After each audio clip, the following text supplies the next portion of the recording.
안녕하세요. 스피리추얼러 사희입니다.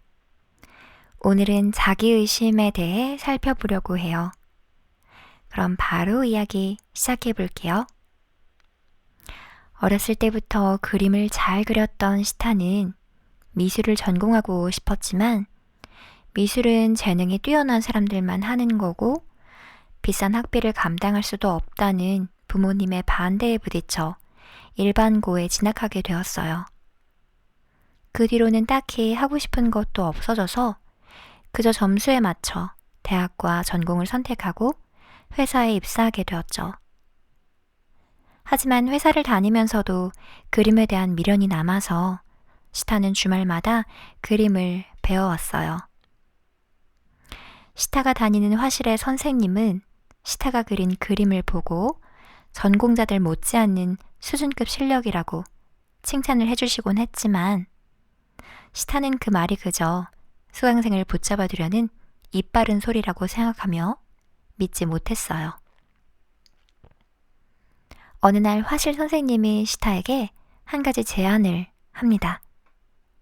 화실의 수업 하나를 맡아서 해보면 어떻겠느냐는 제안이었어요.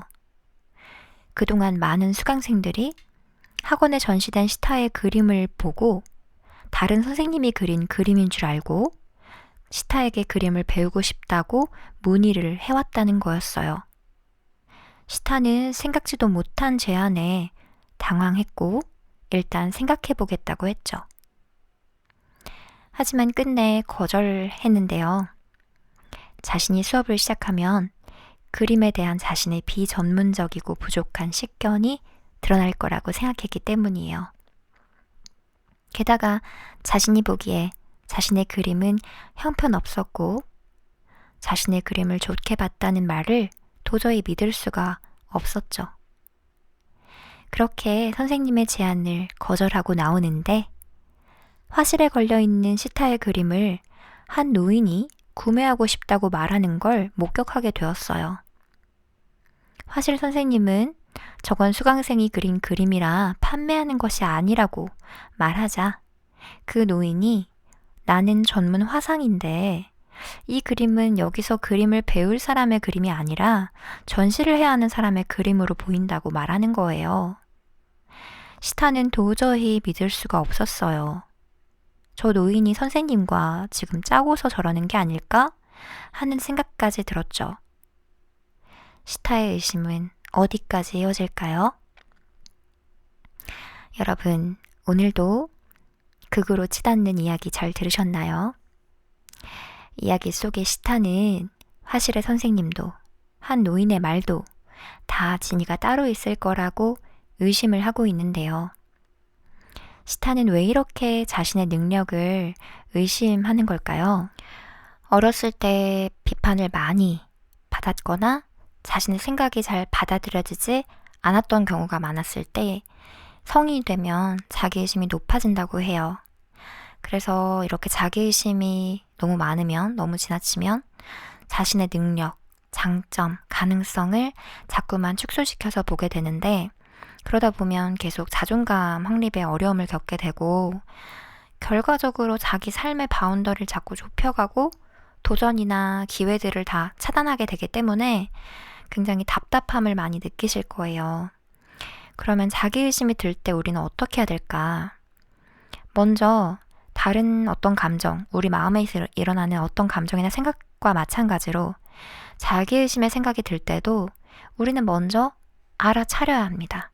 가장 단순하지만 먼저 알아차리는 게 우선이죠. 시타의 이야기처럼 시타가 저 노인과 선생님이 짜고 그러는 게 아닐까? 라고 생각을 하는 거, 그 생각을 알아차리는 거, 그리고 저 선생님이 수강생을 확보하려고 지금 나에게 빈말을 하는구나 이런 생각을 했을 때 그 생각을 알아차리는 거, 일단 내가 그런 생각을 한다는 거 아는 거, 이게 첫 번째 스텝이죠. 그리고 그 생각을 알았다면 이제 그 다음 방법은 이 생각을 그냥 그렇구나 하고 말아버리시는 게 아니라 적어보시면 좋아요. 이렇게 왜곡된 생각들을 자주 하시는 분들은 이걸 좀 적어보시면, 그리고 적고 나서 이게 이상한지를 한번 판단해 보시면 좋은데요.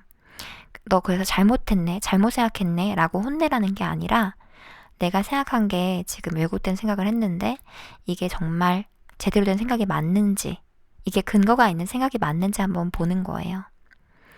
혼내라는 건 아닙니다. 이게 그래서 틀린 생각을 했으니까 잘못됐네 라고 하는 게 아니고 내가 지금 근거가 없는 생각을 했네 라는 것을 알아차리는 거, 거기까지 하시는 거예요. 시타의 예로 들어볼게요. 시타는 아까 선생님이 수강생 확보를 위해서 없는 말을 지어내서 나보고 수업을 하라고 빈말을 했다, 이렇게 생각을 했는데 정말로 그런지를 확인해 볼 수도 있겠죠.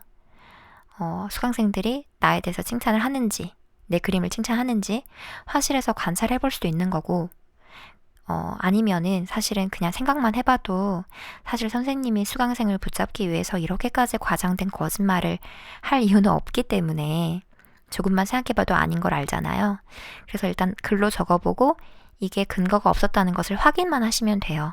생각으로 확인을 하시던 실제로 확인을 하시던 이렇게 확인을 해주시고, 확인했을 때 이게 왜곡된 생각이었다 라는 것까지 확인해 주시면 되는 겁니다. 이렇게 우리가 망상을 자주 하고 있다는 거를 알아차려주면, 이걸 반복하다 보면 내가 머릿속에서는 꽤 그럴듯해 보였던 생각들이었는데 글로 정리해보니 내가 계속해서 나에 대해서 왜곡된 생각들을 하네 라는 거를 깨닫게 됩니다. 점점. 그리고 항상 주의해야 될 점은 이렇게 왜곡된 생각들을 발견했을 때마다 나를 혼내지 않는다는 거, 나에게 자꾸 어떤 판단을 하는 게 아니라 그랬다라고 하고 지나가는 거, 흘려보내는 연습을 하시는 거, 요거까지가 이 연습의 과정이에요. 그래서 평소에 자기의심이 많은 분들, 이렇게 자기의심이 들 때마다 이 생각을 먼저 알아차리고 그 생각을 구체적으로 적어보고 그 생각이 이상한 점이 없는지 발견을 해보시는 것까지 하시다 보면, 이거를 반복해 보시면 점점 더 내가 왜곡된 생각을 얼마나 자주 어떤 방식으로 하고 있는지 깨달으실 수 있을 거예요. 그러면 그 순간마다 혼내지 마시고 왜곡된 생각이네, 이거 왜곡된 생각이었네 라고 하면서 흘려보내시면 조금씩 기울어져 있던 자세가 바른 자세로 교정되듯이 어느새 자기의심을 많이 떨쳐내실 수 있을 거예요. 그럼 오늘 영상도 누군가에게 도움이 되셨기를 바라며 오늘 영상 마치겠습니다. 당신만의 빛으로 반짝이세요. 스피리추얼러 사이였습니다.